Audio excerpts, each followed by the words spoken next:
let's actually go into activity leading now. There are actually 2 days of activities. Staff will actually be in charge of leading and preparing these activities. Now, for the campers, this is probably the more exciting parts of the retreat. Aside from the worship and an amazing other stuff, but the activities is where a lot of campers and counselors look forward to, because this is a time where they're gonna play games, they're gonna do a lot of challenges, all these other fun activities, all for the purpose of them to bond together and for them to really worship in their most raw state. They're gonna be very competitive. They're gonna be very just outgoing with each other. So we as staff, this is very important for us to prepare this well, with the intention knowing that everything that we're doing is for them to strengthen their bonds with each other and with God as well.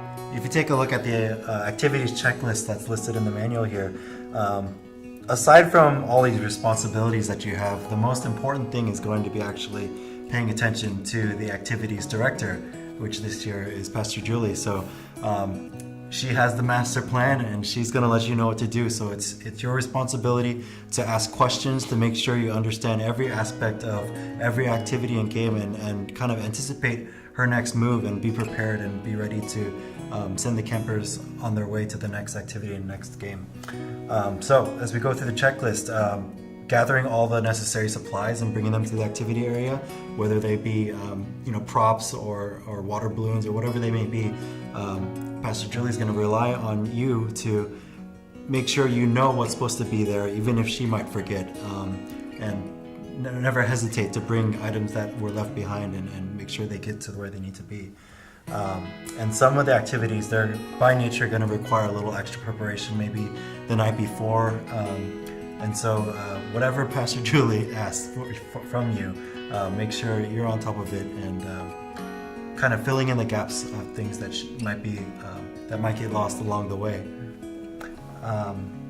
And as was mentioned before, the transitions aspect, especially during games and activities, not only getting all the campers to the activity and game area, but between games and activities, as we're shifting areas and the layouts of how the field's going to be broken down, making sure that those transition go smoothly and there's not stragglers or people running off and doing their own thing, making sure everyone where they needs to be. And one of the things to easily lose track of is the need for drinking water. I myself, I am not a big water drinker, but when it comes time to retreat, water is manna. It's what you need, and it's what you realize that you're missing your whole life. And water is going to be very important for the campers, especially. They run around, they're way more active than we are, and they're gonna need water even when they don't realize it. You just kind of have to force them to drink water and make sure that the staff are well hydrated too, because bad things happen when you're not well hydrated. And the last thing is to encourage all the campers to participate, whether that's coming from you or whether that's from you participating yourself, or give an encouraging word, or to maybe give a nudge to another camper to encourage another camper. It's all things to keep an eye out for and make sure that everyone's even if they are doing it reluctantly, or if they think it's not fun or lame, but getting them to be part of this process and be part of these activities, it's going to mean all the difference in the world. And staff, I'll be definitely honest with you. This is definitely one of the more fun parts as a staffer, but also one of the more hardest things that we have to do, because there's so many things that we have to do behind the scenes and on the execution of it. But just want to encourage you that you're not going to be the only one suffering. We're all going to be doing this together. Again, we are a team, and we're going to encourage each other. We're going to lean on to one another, and let's always remind each other that, again, that this moment of activities, these times, is not just simply for us to play games or simply for us to just do work, but again, this is all for worship. It's all to glorify our God. And even we could also glorify God through the cleaning up process as well. So if you actually look in your manual, this one may not be something that is important, but it's definitely important, the cleaning up part. Staff, we have to make sure that everything is cleaned up, everything is tidy, and every item that we have used have been, packed and stored or thrown away. Especially on the last day after everything is over, we have to make sure that cleaning up is like a priority for us on that day. Yeah, the cleanup, there's a checklist here that is provided, and it definitely highlights some of the areas that need attention that sometimes gets overlooked.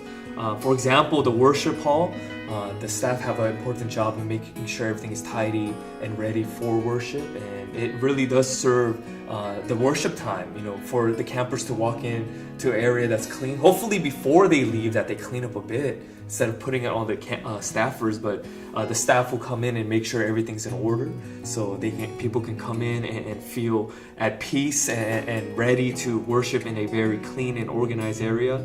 Other places need to be tidy as well. The dorms, the restrooms, the dining hall, the staff having an eye out for those areas will be important. Definitely insist that the campers clean up after themselves. They probably don't want to hear that, but for the overall retreat, I think that needs to be emphasized.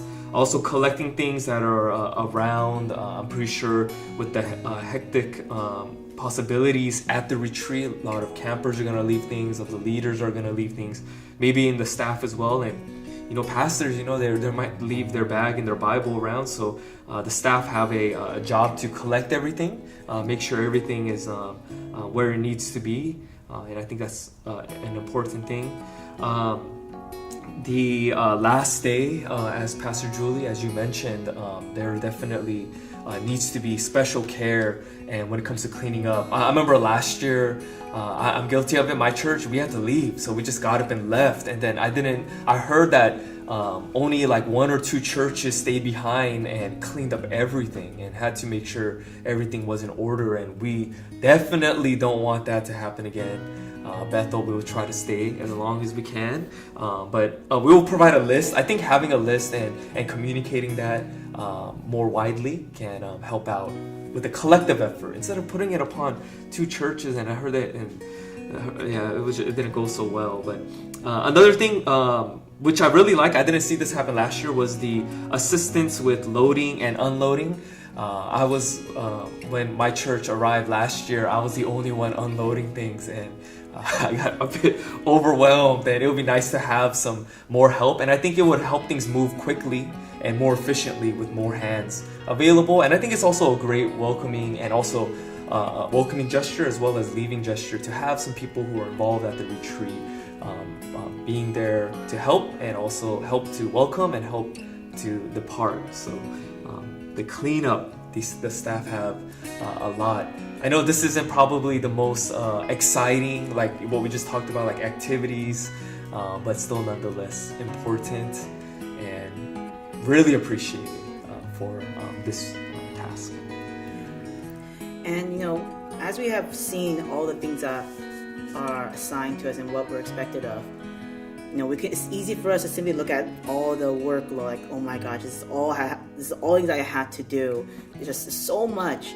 But I want to encourage you, staff, that if we look beyond the work, when we look at what God sees in what we are doing, be encouraged to know that God is so pleased of what you're doing. Because what we're doing, it may not be appreciated, it may not be even acknowledged. Maybe no one even knew that you were doing all these things behind the scenes just for them. But know that God saw all this. God is so proud, and God is so pleased to have you as His servant, to serve the church and to serve each other and serve the kids in camp and the leaders.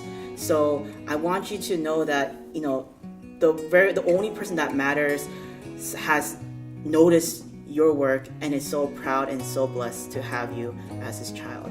To close out this training video, we want to just go over the general functions of a retreat staff. Firstly, the first and maybe the most common function is to assist the directors, to assist me, Pastor Take, any specific requests and errands that we have that are even outside of the daily functions. Please expect to respond promptly to us when we ask for that. Yeah, the general functions here. A big task is the crowd control. That it's the staff's job to make sure the transitions are happening smoothly. So I think there are going to be times where certain groups are going to probably tend to stay in a place. They probably might forget the schedule and might not know what's happening next, and they need to be in another location. So the staff, if they can gently, kindly try to lead them. You don't have to scream at them, but yeah, gently just remind them and just really urge them to get going to what needs to happen next. Other things when it comes to crowd control, if you look at your notes here, the purple rule: boys are blue, girls are red, no purple. So if you notice, the genders. A guy and a girl, they're talking, and if it seems like they're getting closer and closer, the staff should be able to watch for that and just kind of give a warning and be like, this is a retreat. Your relationship is with God. But I think those are bound to happen when it comes to hormones. But we don't want to just let those things go, but make sure the staff take note of that and make sure it doesn't happen. And if you notice it happening again and over, and then you get this, you discern, or if you get this vibe like, well, they're getting too close, then I think you can speak to them a bit more directly and let the pastors know too, because if they're, we don't want to just think that, everything is okay. Anything can really happen. So we want to be very careful and sensitive in situations. Because I think at the retreat, a lot of us probably experienced is that we are just so open with God in our worship and with our small group that I think some people are unaware of how vulnerable they are and how easily they can get emotionally attached with people there, especially a guy and a girl. I think retreats, I don't know why, they just they attract to each other even more. Maybe it's because of the proximity and the things we're doing together, and of course that's okay for a guy and a girl to like each other, but to have just constant communication and intimacy that necessarily shouldn't be happening, we do need to be aware of all those things happening. So please, purple rule, staff, even yourself, staff, you gotta have purple rule for yourself, but everyone else, watch out for that. Also, when it comes to crowd control, since the staff is probably going to be the most observant when it comes to the entire group, definitely loners will be seen. People who either might be going off on their own, or people who are just alone by choice. And I think that the staff can become a very important encourager to come by their side. Sometimes, like, my experience is when I try to talk to people who are loners and they know that I'm a pastor, they kind of think that, oh, he's here because he's a pastor, because he has to do this. And sometimes that perception for me kind of makes it tough to actually have a conversation. But a staff who's just there to be at the retreat and help out the retreat, I think there's an avenue of a relationship that is unique, and I think they should take advantage of that and just encourage them, bring them along, and make sure that they're involved as well, and do the best that you can. And you don't have to feel like it's all on you. You can bring other people to come and help you if you need it. And but yeah, please take notice of those who are drifting away or those who are loners. One of the tools you're going to have available to you at the retreat is walkie-talkies. One of the blessings of this retreat site in particular is that the cell reception is not very great, so we'll be collecting cell phones. Your cell phones are not going to work too well, so we're going to be relying heavily on the walkie-talkies to communicate with each other. So there's a few things that we should take note of. Not everyone's used to using walkie-talkies, so I just want to go over a few things with those. They're battery powered, so make sure that at the end of every day, every night, that you bring them back to the central location and make sure they're charged throughout the night, and they'll be ready to go the next morning. Another feature of the walkie-talkies is they have a little earpiece that connects to the walkie-talkie, and we want you to have those in your ear as much as possible, unless it's physically hurting your ear. Make sure you keep it in there, because maybe even during worship times, there could be some emergency situations where we need to communicate some things to staff members. So we're going to ask that you keep those in your ear as much as you are physically capable of doing. And another temptation is for the staff to leave their walkies out, or maybe play around with them. Even as adults, we have a tendency to something about the walkie-talkie, and it only being a two-way communication makes it so much more fun to mess around and play around. But yeah, right when you get there, just get it all out of your system. Let's not have that happening the second and third day of retreat. So yeah, get your kicks early on, and make sure you know how to use it. That's very important. If you have any questions, make sure you ask one of the other staff members, but make sure you know how to use it and use it properly. There should be no unnecessary chatter going on over the walkies.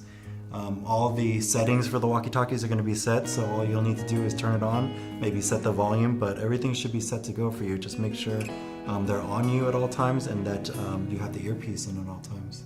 Another function of a staff member is the lost and found, and there's going to be two aspects to that. There's going to be the material aspect, which is obviously little things like people leaving their Bibles or booklets around, but also the personal aspect. There's going to be always stragglers who are walking away, being on their own, off on their own. Maybe they just don't know where they need to be. But a lot of times small group leaders are going to come to you and let you know that they're missing so-and-so camper. So it's going to be up to you to go out and find them and make sure they are where they need to be. And just let them know the importance of being with the group at all times, and being a part and being present in whatever the activity is at that time. And lastly, this is actually for all staff. This year we are expected to pray and lift up the retreat. And this part is often overlooked, and sometimes we forget that we are also intercessors for the retreat. But now we're going to be emphasizing much more this year that for us to pray for the campers, for the leaders, for ourselves, for the guest speaker, for everything for this retreat. So we're going to be challenging ourselves by praying twice a day. First time at 6:45 a.m., 15 minutes before we go and wake up the students, and at 10 p.m., beginning of the last small group, right before we prepare for snack time.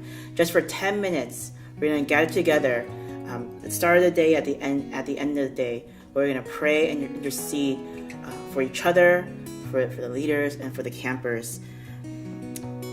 This is something that I really personally want us to commit to, because as God's servants, we need to be aligned with what God wants us to do.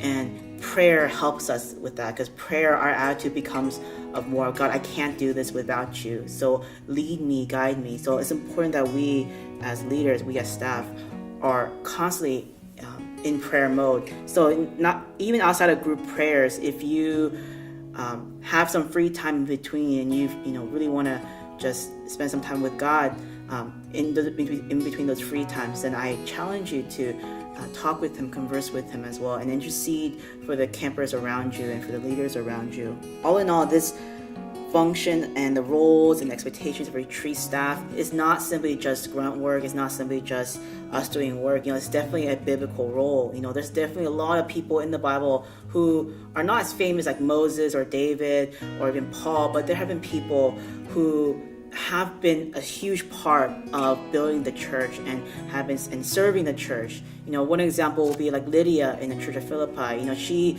was a businesswoman, and she using her skills and her hospitality and her serving heart, she helped support the Church of Philippi that she actually was part of the building of the Church of Philippi. Just because of her serving heart, even though she's not well known, God used her, to help build that church up. And same with us, we may not be well known, our actions may not be recognized and appreciated, but God is going to use everything that we do in His name. God's going to use everything for His glory, for the building of His church, for the gospel to be made known to everyone around us. How amazing it is then for us to be a staff, that everything that we're going to be doing is going to affect lives. Everything that we're going to be doing is going to be used for the glory of God. So I just want to again thank you for being part of this staff team, and I'm looking forward to serving with you.